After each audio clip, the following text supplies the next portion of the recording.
Previous हमने पढ़ा था फोटो इलेक्ट्रिक इफेक्ट्स। उससे पहले हमने पढ़ी थी प्लैंक क्वांटम थ्योरी, जिसने हमें बताया था कि लाइट के दो नेचर्स हमें पता चले थे। लाइट में ड्यूअल नेचर होते हैं। कैसे नेचर होते हैं? ड्यूअल नेचर होते हैं। ड्यूअल नेचर का मतलब है लाइट वेव करेक्टर भी शो करती है और पार्टिकल करेक्टर भी शो करती है। वेव करेक्टर के लिए हमने क्लासिकल वेव थ्योरी बताई थी। उसमें हमें बताया था कि वेव इंटरफेरेंस, डिफ्रैक्शन, ये सब शो करती है। उसके बाद हमें पता चला कि black body radiation and photo electric effect से पार्टिकल नेचर भी शो करती है। इट मीन्स जब वेव ट्रेवल कर रही होगी तो वो क्या होगी? वेव करेक्टर शो करेगी। जब वो किसी भी मटेरियल से स्ट्राइक करेगी, यानी मैटर से इंटरैक्ट करेगी, किसी मैटर से इंटरैक्ट करेगी, तब वो पार्टिकल नेचर शो करेगी। तो ड्यूअल नेचर थे वेव के, लाइट के, वो हमने प्रीवियस वीडियो में कर लिए थे। आज हम पढ़ेंगे बोहर एटॉमिक मॉडल। अब बोहर क्या, रदरफोर्ड का मॉडल फेल हो गया था, आपको पता है। दो रीजन बताए थे। तो वो मैक्सवेल की थ्योरी को नहीं बता पाया था, यानी स्टेबिलिटी ऑफ एटम नहीं एक्सप्लेन कर पाया था। दूसरा वो क्या एक्सप्लेन नहीं कर पाया था? दूसरा वो एक्सप्लेन नहीं कर पाया था, क्या चीज़ एक्सप्लेन नहीं कर पाया था?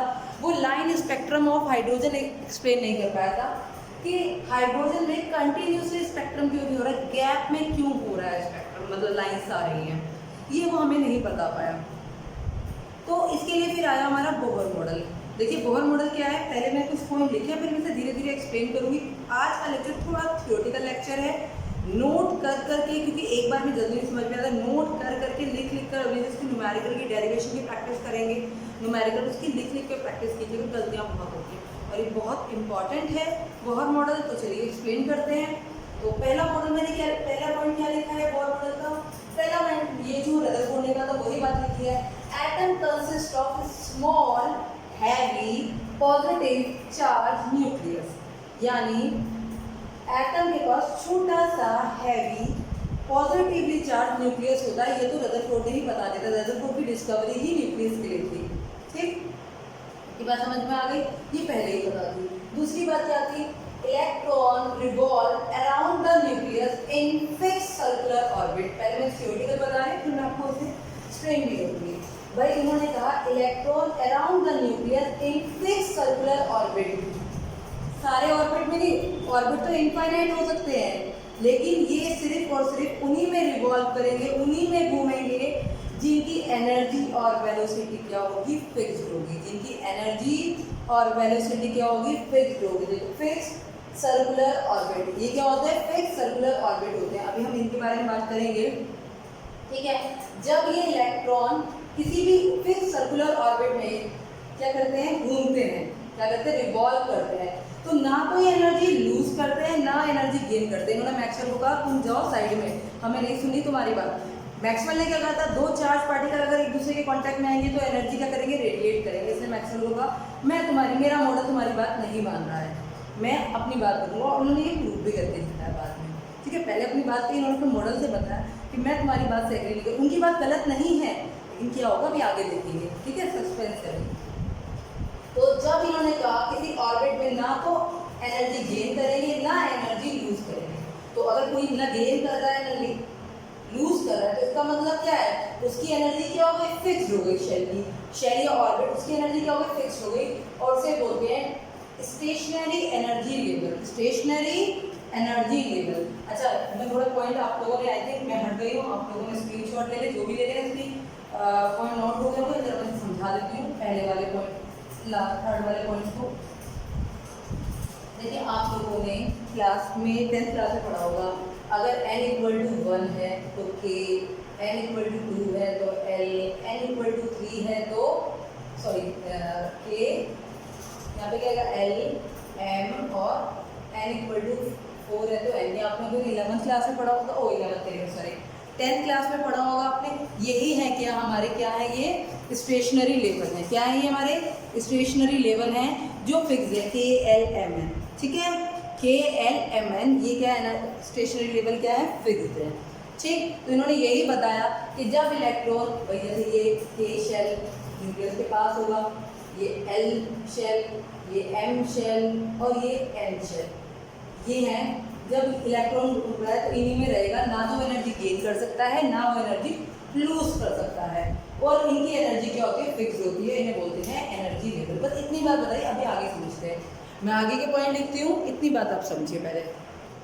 तो नेक्स्ट पॉइंट क्या था, एंगुलर मोमेंटम के बारे में। अब बहुत सारे बच्चे के दिमाग में क्वेश्चन आ रहे होंगे, ये एंगुलर मोमेंटम क्या है, ठीक है, इसके बारे में अभी बात करते हैं ग्रुपली। इन्होंने कहा जब किसी भी ऑर्बिट में घूम रहा है इलेक्ट्रॉन, तो उसका जो एंगुलर मोमेंटम होता है वो क्या होता है, क्वांटाइज। पहले तो इस चीज़ की मतलब पता होना चाहिए, अभी समझा रही हूँ ये भी। इलेक्ट्रॉन रिवॉल्व ओनली दो सर्कुलर ऑर्बिटल, देखो और मैंने जगह इनफाइनाइट ऑर्बिट्स है, सिर्फ उन्हीं में घूमेंगे जिनका एंगुलर मोमेंटम h/2 का इंटीग्रल होगा, यानी कि h/2 हो, या क्या हो 2h/2 हो, या 3h/3 हो, या 4h/4 हो, सॉरी 4h/2 हो। इट मीन्स इसका इंटीग्रल मल्टीपल होना चाहिए, यानी कि क्या होना चाहिए n(h/2) और where is n is number of orbit या शेल। ठीक भाई, इन्होंने कहा है इसका इंटीग्रल मल्टीपल होना चाहिए। अभी कहाँ से है सब समझ में आएगा। h/2 का इंटीग्रल मल्टीपल होना चाहिए, यानी इसका एंगुलर मोमेंटम या तो h/2 हो, या इसका 2h/2 हो, या 3h/3 हो। ऐसा नहीं हो कि भाई आधा, डेढ़, ढाई, इस तरह से नहीं होगा, पूरा होना चाहिए कंप्लीट। ठीक है, इसका मतलब है क्वांटाइज। आप कहोगे क्वांटाइज क्या है, लेकिन क्वांटाइज की बात आप समझते हैं। अब मैं एक एग्जाम्पल समझती हूँ, थोड़ा सा आप उस पर अपना दिमाग नहीं लगेगा, एग्जाम्पल नहीं समझेगा।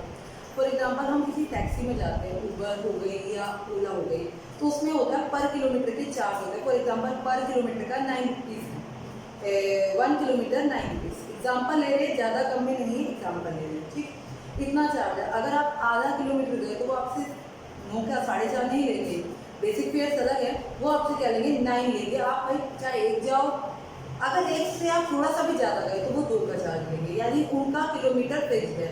या तो 1 का पूरा दो, या 2 का पूरा दो, या 3 का दो, डेढ़, आधा, पौना, उनमें कोई भी मतलब नहीं होता। क्वांटाइज है। अब बात करते हैं स्पीड की। कार की स्पीड कर सकते हैं, क्या वो एक ही स्पीड में चला सकता है, नहीं। भीड़ भाड़ आ गई, उसने स्पीड कम कर दी। खाली सड़क है, फटाफट तेजी की स्पीड से ले जा रहा है, तो यहाँ क्वांटाइज नहीं है, यहाँ उसकी मर्जी चल रही है, कभी ज़्यादा कभी कम। क्वांटाइज का मतलब है एनर्जी का बिल्कुल फिक्स होना। एनर्जी का क्या होना, बिल्कुल फिक्स होना, चेंज नहीं होती। क्या होती है, चेंज नहीं होती। क्वांटाइज का मतलब available amount.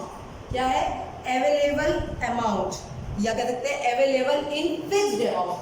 Available in fixed amount. भाई h/2 है, फिर 2h/, जैसे कि मैंने बताया था, उबर या ओला से जा रहे हैं, 1 किलोमीटर के 9 रुपीज़ है, यानी उसका अमाउंट क्या है, अवेलेबल अमाउंट फिक्स्ड है। आपको लेना है तो 9 में लीजिए, नहीं तो नहीं मिलेगा।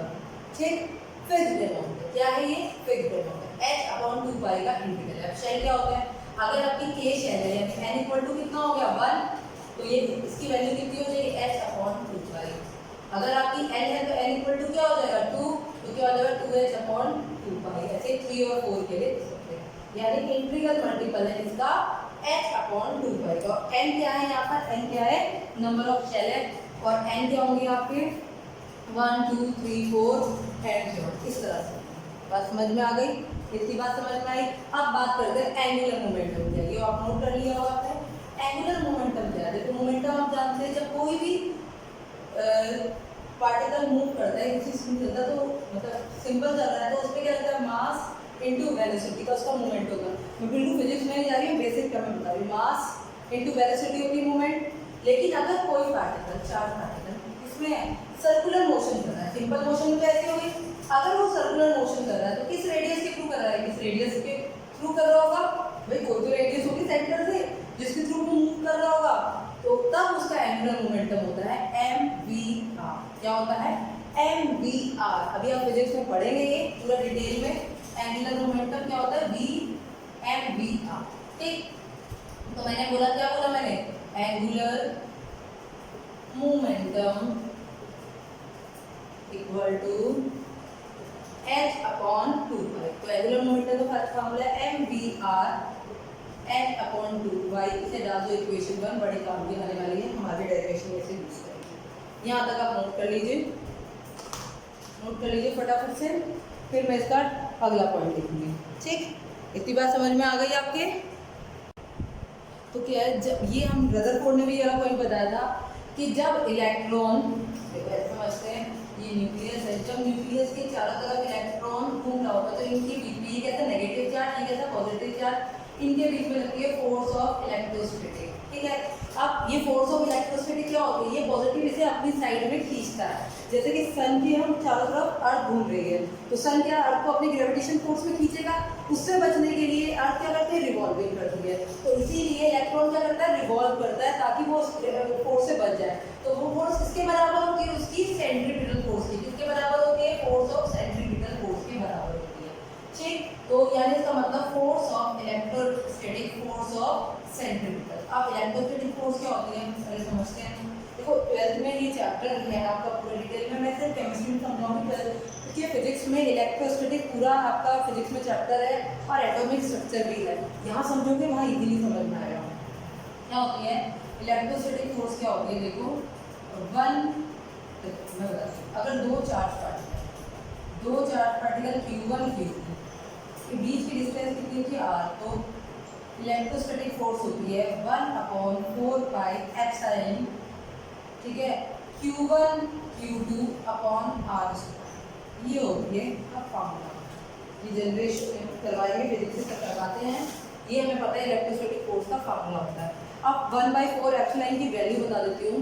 1/4 पाई एप्सिलॉन की वैल्यू होती है 9 × 10⁹ पर newton metre square coulomb square.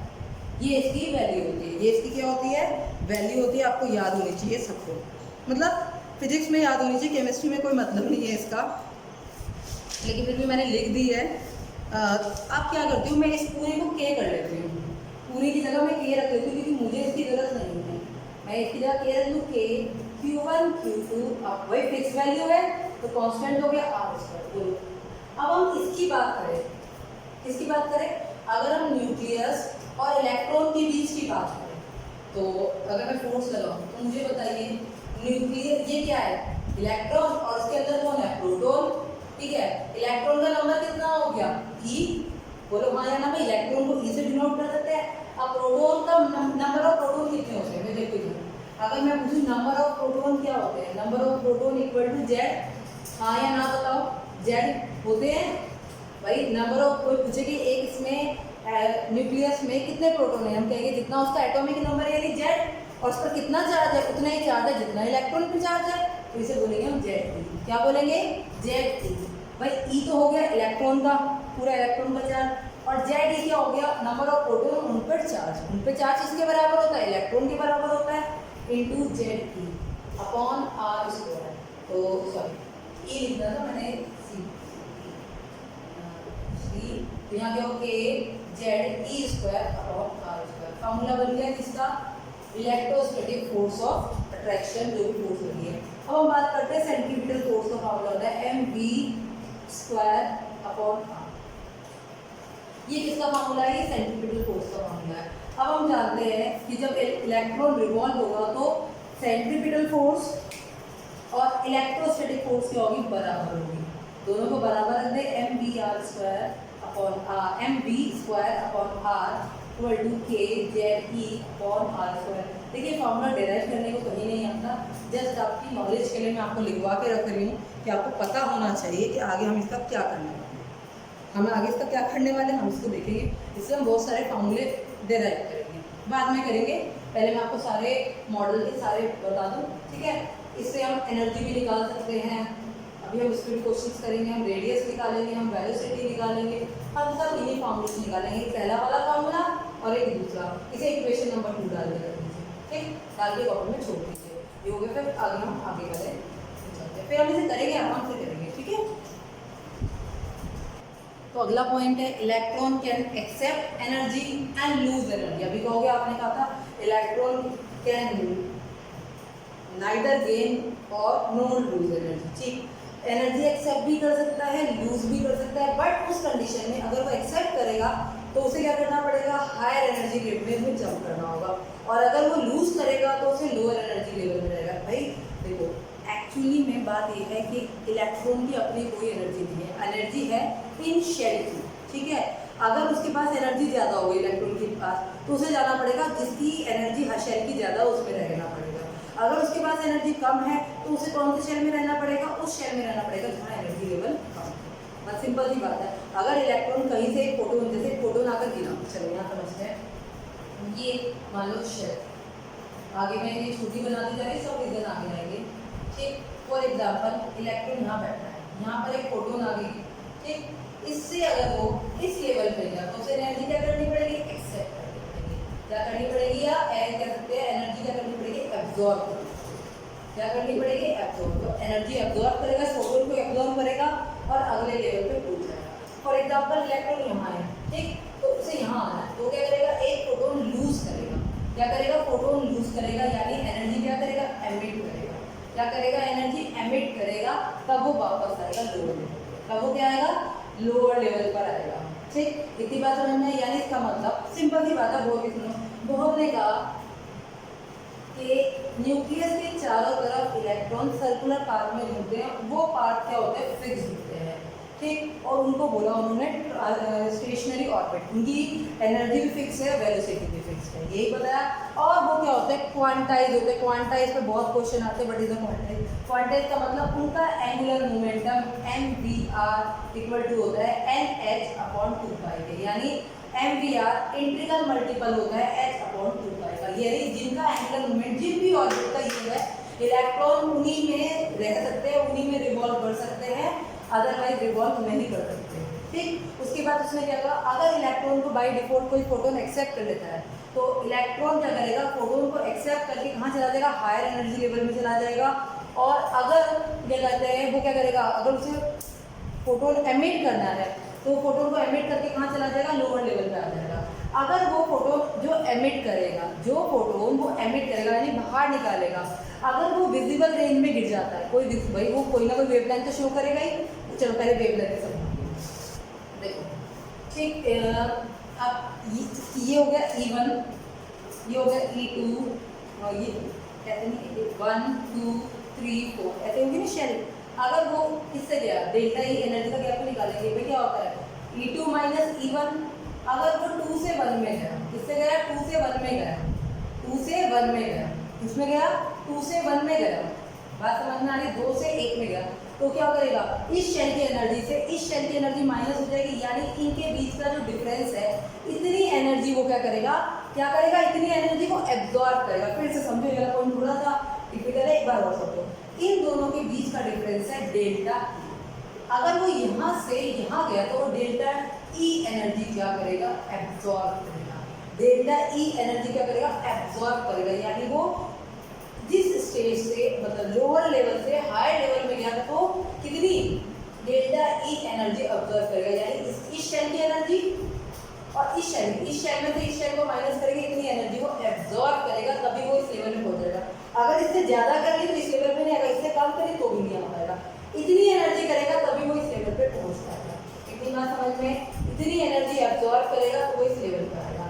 अब जब वो एनर्जी एब्जॉर्ब करेगा तो यानी कोई फोटोन एक्सेप्ट करेगा, उस फोटोन की कोई ना कोई वेवलेंथ होगी, तो यानी delta E equal to h nu, पढ़ा हुआ हमने, E equal to h nu, यानी उसकी फ्रीक्वेंसी निकाल सकते हैं, और उसकी वेवलेंथ निकालने तो एच सी अपॉन लैम्डा से हम क्या कर सकते हैं, उसकी फ्रीक्वेंसी भी निकाल सकते हैं। अगर मुझे इसका डिफरेंस पता चल जाए, सी मुझे पता है, एच मुझे पता है, मैं उस जो भी उसने प्रोटोन क्या करा है, एब्जॉर्ब करा है, मैं उसकी वेवलेंथ ऐसे पता कर लूँगी, ठीक। अगर कोई वो अगर क्या करता है, वो क्या करता है, उल्टा काम करता है, वो यानी वापस आता है, लोअर शेल में आता है, तो एनर्जी क्या करेगा, एमिट करेगा, यानी वो फोटोन क्या करेगा, लूज करेगा, यानी बाहर निकालेगा। तो बाहर निकालेगा, वो 4 से 3 में आया, तो क्या होगा, डेल्टा ई इक्वल टू क्या हो जाएगा, E3 माइनस E4 उल्टा हो जाएगा। तो तब वो क्या करेगा, एब्जॉर्ब करेगा, सॉरी लूज करेगा, यानी कि एमिट करेगा। क्या करेगा, एमिट करेगा। तो तब डेल्टा ई कैसे निकालेंगे, एच सी अपॉन लैम्डा। अगर वो उसकी लैम्डा की रेंज विजिबल में आ जाती है, विजिबल रेंज में, यानी कि कितने 380 से 750 के नैनोमीटर के बीच में अगर वो रेंज आ जाती है, तो इट मीन्स वो इलेक्ट्रॉन जब गिरेगा तो हमें क्या होगी, चमक दिखाई देगी, हमें कलर दिखाई देगा। और अदरवाइज अगर वो इससे अबव या इससे बिलो रेंज में गिरता है तो हमें कुछ नहीं पता चलेगा।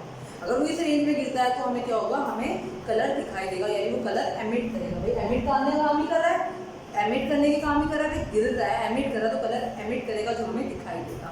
तो हमें पता चल जाएगा कि हाँ भाई ब्लू कलर का है, पिंक कलर का। तो इलेक्ट्रॉन की ट्रांजिशन की वजह से ही क्या होता है, कंपाउंड्स में, मेटल्स में क्या होता है, कलर्स होता है। वो हम आगे पढ़ेंगे। इतनी बात समझ में आई, ये इसका एक और पॉइंट था। ठीक है, इतनी बात आप लोगों को मेरे ख्याल से समझ में अच्छी तरह आ गई होगी। तो चलो अब हम क्या करते हैं, इनके फॉर्मूले निकालते हैं। हम कह रहे हैं फिक्स रेडियस, फिक्स एनर्जी, ये तो थे बोल के पढ़ना, सिंपल सी बात थी। पहला पॉइंट क्या था, न्यूक्लियस के चारों तरफ टीनी पार्टिकल्स होते हैं और उनको न्यूक्लियस बोलते हैं। सेकंड पॉइंट क्या था, इलेक्ट्रॉन फिक्स्ड ऑर्बिट में घूमते हैं, उन्हें क्या बोलते हैं, स्टेशनरी फेज में होते हैं। थर्ड क्या था, थर्ड पॉइंट क्या था, उन्हीं पाथ में घूम सकते हैं जिनकी क्या होगी, एंगुलर मोमेंटम यानी h/2 का इंटीग्रल मल्टीपल हो यानी क्वांटाइज हो। फोर्थ क्या था, इलेक्ट्रॉन रिवॉल्व करते हैं तो उनके बीच में सेंट्रीपिटल फोर्स और ये। अच्छा, इसमें रदरफोर्ड के डिफेक्ट कैसे दूर करें, हाँ ये बता देंगे। देखो रदरफोर्ड ने क्या कहा था, मैक्सवेल थ्योरी देख लो, मैक्सवेल थ्योरी को कर दिया भाई, क्यों इलेक्ट्रॉन क्यों नहीं रेडिएट, भाई उसके पास अगर वो रेडिएट करेगा तो वो लोअर शेल में जंप कर देगा और वो फोटोन को, लाइट को भी ऑब्जर्व करके अवर शेल में चला जाएगा यानी हायर एनर्जी लेवल में चला जाएगा, लेकिन वो न्यूक्लियस से कोलाइड नहीं करेगा, इसीलिए वो मैक्सवेल थ्योरी को ये प्रूव करता है। अगला पॉइंट क्या था, लाइन स्पेक्ट्रा, भाई इन्होंने कहा था कंटिन्यूसली नहीं आ रहे हैं। रीजन क्या था कंटिन्यूसली क्यों नहीं आ रहे हैं, क्योंकि हर ऑर्बिट में रिवॉल्व नहीं कर रहा है, ये फिक्स ऑर्बिट में रिवॉल्व करता है, तो इसी वजह से जो स्पेक्ट्रम है वो हमारा क्या है, कंटिन्यूसली में नहीं है। दोनों पॉइंट रदरफोर्ड की सही हो गए थे, बात तो रदरफोर्ड ने भी कही थी पर वो अपने पॉइंट को बता नहीं पाया था। चलिए हम फार्मूले डेराइव करते हैं। पहले हमने जो फार्मूले लिखे थे याद है, अभी मैंने कहा था इक्वेशन 1 और 2 उनको जरा वापस से लिख देते हैं। तो पहले हम कैलकुलेट करते, कैलकुलेट एनर्जी। तो मैंने फार्मूला लिखा था, पहला फार्मूला था mdr अपॉन क्या था यहाँ nh अपॉन 2 पर, ये लिखा था मैंने। दूसरा फार्मूला मैंने लिखा था, क्या बनाया था मैंने, mv² अपॉन r के क्या क्या लिखा था, ze² अपॉन r। ये दो फार्मूले बनाए थे इक्वेशन 1 और 2। चलिए अब r निकालते हैं, क्या निकालते हैं, r निकालते हैं इन फार्मूले से। अब r निकालना है हमें इस फार्मूले से, तो क्या करती हूँ मैं इक्वेशंस को, भाई क्या करते हो, मुझे ये इक्वेशन है, ये इक्वेशन है, ठीक, तो मुझे इसमें से क्या करना है, v को गायब कर देते हैं, r का फार्मूला आ जाएगा। तो मैं क्या करूँ, अगर मैं इस इक्वेशन को स्क्वायर कर दूँ, पूरी इक्वेशन का स्क्वायर किया मैंने, इधर भी पोर्शन में किया तो क्या आएगा, m² v² r² equal to n² h² और 4π², ठीक। और ये मेरी बन गई इक्वेशन 3, ये मेरी इक्वेशन 2 थी। 2 डिवाइड बाई 3 कर दो या 3 डिवाइड बाई 2 कर दो, मैं 2 डिवाइड बाई 3 कर रही हूँ। यहाँ पे क्या हो गया r, यहाँ पे r, नीचे क्या आ जाएगा m2 v2 इंटू r2, ठीक, ये इसके नीचे ही आएगा, इंटू यहाँ करते k z अपॉन r² यहाँ आ जाएगा, क्या आ जाएगा n² h² इंटू 4π²। अब जो घटता है काटते हैं, सबसे पहले तो b² पे b², एक m से एक m कैंसिल हो गया, r² से r² कैंसिल हो गया, ठीक है, और कुछ तो नहीं बचा रहेगा, और कुछ नहीं कैंसिल होता, और लिख देते जो बचा पहले उसे लिख देते हैं, ठीक। r पहले 1 अपॉन में लिखती हूँ, 1 अपॉन यहाँ क्या बच रहा है rm, बस rm ही बच रहा है और तो कुछ नहीं बच रहा। r into m equal to k z e² 4π² upon n² h²। देखो कुछ भी करने वाला तो नहीं है, नहीं करने वाला, तो अब हम इसे क्या करते हैं, r की फॉर्म में लिख देते हैं, r इक्वल टू, ठीक है, r भाई r इक्वल टू क्या हो जाएगा यहाँ पर, n² h² upon m k z e 4π²। तो इतना बड़ा फार्मूला याद करना है, अरे नहीं भाई ये सिर्फ आपको नॉलेज के लिए बता रही, मैं सिंपल फॉर्म में लिखूंगी, ठीक है। अब आप देखो इसमें r में क्या क्या जो है हमारे चेंज, भाई h² प्लैंक कांस्टेंट है, वैल्यू कांस्टेंट है, मास किसी इलेक्ट्रॉन का फिक्स रहेगा, कितना होता है 9.1 इंटू 10 की पावर -31 kg, कभी चेंज नहीं होने वाला। k मैंने वैसे ही बताया था कांस्टेंट होता है, e इलेक्ट्रॉन का चार्ज कांस्टेंट ही होगा, 4 ऑब्वियसली कांस्टेंट है और पाई की वैल्यू भी कांस्टेंट है, ये सारी तो कांस्टेंट हो गई। तो ये मैंने एक साइड दी, अब क्या बचा यहाँ पर n² अपॉन z²। तो इस फार्मूले में ऐसे लिखते हैं r, इनकी वैल्यू रखी है, इन सबकी वैल्यू रखी, तो है 0.529, इनकी वैल्यू रख दी, सबकी वैल्यू पुट कर दी, 0.291 अपॉन बस into n² upon z angstrom. ये फार्मूला एंगस्ट्रॉम में निकाला है, मीटर से एंगस्ट्रॉम में, और नैनोमीटर में बनाना है, मीटर में बनाना है, आप कर सकते हैं, यहाँ आ जाएगा नैनोमीटर में 5.29, मीटर में बनाना है तो 10 की पावर -10 से मल्टीप्लाई कर दोगे तो ये मीटर में बन जाएगा फार्मूला, क्योंकि रेडियस बहुत छोटी होती है जनरली एंगस्ट्रॉम में देते हैं, इसीलिए फार्मूला हमने एंगस्ट्रॉम में रखा है। 0.529 की बुक में आपको 53 भी मिलेगा, वो 29 को 3 लिख दिया तो उसमें कंफ्यूज होने की जरूरत नहीं। ये फार्मूला आपको न्यूमेरिकल पर्पज से याद रखना है, ठीक। तो इसके बारे में देखो रेडियस का निकल गया, मैं रेडियस को ये छोड़कर सब रख कर रही हूँ, क्यों? क्योंकि ये मुझे आगे भी रखना होगा, इसीलिए मैंने इसे छोड़ दिया है, ठीक। बाकी सबको देखें तो ये फार्मूला क्यों, जस्ट फॉर नॉलेज के लिए पता होने चाहिए। देखो 11th क्लास में कोई आपसे फार्मूला नहीं पूछेगा, लेकिन अगर आप जेई या आईआईटी की तैयारी करते हैं तो फिर आपको इनके बारे में कुछ पता होना चाहिए। कोई डेराइव करने को दे दे, मास ये कर दे तो आपको पता होना चाहिए, इसलिए मैंने बता दिया एप्सिलॉन की वैल्यू। बट 11th क्लास के लिए आप ये लिखिए, इससे न्यूमेरिकल होगा, ठीक।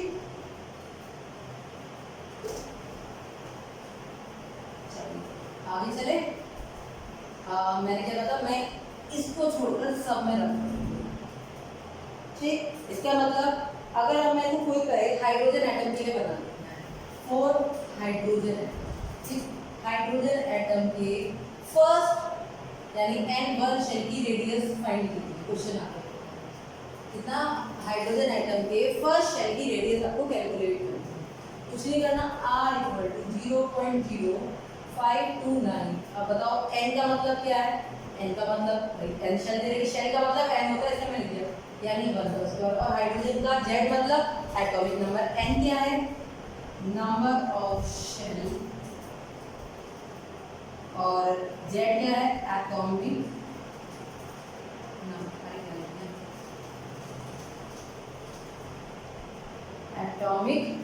नंबर, ठीक। उसके बाद नंबर 1, तो यानी कितनी आ गई, 0.0529। इसे बोलते हैं बोहर रेडियस। याद रखो, मुझे बोहर रेडियस क्या है, हाइड्रोजन एटम के फर्स्ट शेल की जो रेडियस होती है उसे बोलते हैं बोहर रेडियस। हाइड्रोजन शेल के हाइड्रोजन एटम के फर्स्ट शेल की जो रेडियस होती है उसे बोलते हैं बोहर रेडियस। बोलो जी बेटा, जितनी बात समझ में आई, बोहर रेडियस क्या है, कोई इसको हम डिनोट करते हैं, इसे A0, ठीक है, A0। आप कोई पूछे सेकंड शेल के लिए बताइए, ठीक। सेकंड शेल के लिए आप कैसे निकालेंगे, 0.05229 इंटू कितना हो जाएगा, 2 का स्क्वायर यानी 4 अपॉन 1 स्क्वायर। अब इसको क्या बोलते हैं, इसको बोलते हैं A, तो ये कितना आ जाएगा 4A। आप सॉल्व कर लेना, सॉल्व करके आंसर एंगस्ट्रॉम में आ जाएगा। लेकिन अगर मैं इससे कंपैरिजन करूँ, ये पूरी वैल्यू तो कितनी हो गई, A0, तो मैंने A0 रख दिया इंटू 4 यानी R2, ये क्या है R2, ठीक। अगर कोई कहे थर्ड की बताइए, थर्ड की ये इसकी जगह रखो यहाँ पर, अब थर्ड की रखो 9, तो हो गई 9A, कितनी हो गई 9A। तो देखो समझो, मैंने बनाया ये है, ठीक। ये इसकी पहली शेल, ये दूसरी शेल, ये तीसरी शेल, ये ठीक। इसकी रेडियस हमें पता था, इसकी रेडियस कितनी है, 1, इसकी रेडियस कितनी आ गई 4A, इसकी कितनी आ गई, बढ़ गई, थोड़ी सी बढ़ गई, थोड़ा बड़ा बना, कितनी आ गई 9A, ठीक। अगर मैं फोर्थ की निकालूं तो कितनी आ जाएगी 16A। ये थोड़ी और बड़ी हो, अब यहाँ जगह नहीं है तो इसलिए इसे हम 16A। आप देख रहे हैं क्या, ये R 0.0529 into Z square N square into Z क्या है, N इंटू क्या है, N स्क्वायर इंटू Z, यानी N की क्या है, डायरेक्टली प्रोपोर्शनल है, R क्या है, N की क्या है, डायरेक्टली प्रोपोर्शनल। जैसे नंबर ऑफ शेल बढ़ेगा R भी बढ़ेगी। देखो नंबर ऑफ शेल बढ़ रहा है, यानी ये थी 1, ये थी 2, ये थी 3 और ये थी 4, तो नंबर ऑफ शेल भी बढ़ेंगे, नंबर ऑफ शेल भी बढ़ेंगे।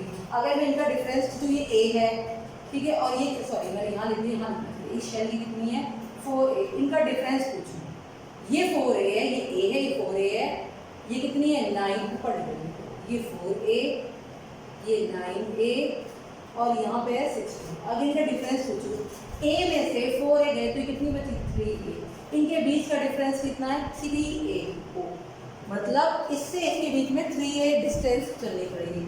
यहाँ कितना डिफरेंस आएगा 5A, यहाँ डिफरेंस कितना आएगा 16 में से 9 बोलो कितना आ जाएगा आई थिंक आपका 9 या नहीं, 16 में से 9 क्या करते हैं, आपका कितना हो गया 8 8 8 8 कितनी हो गई 8 8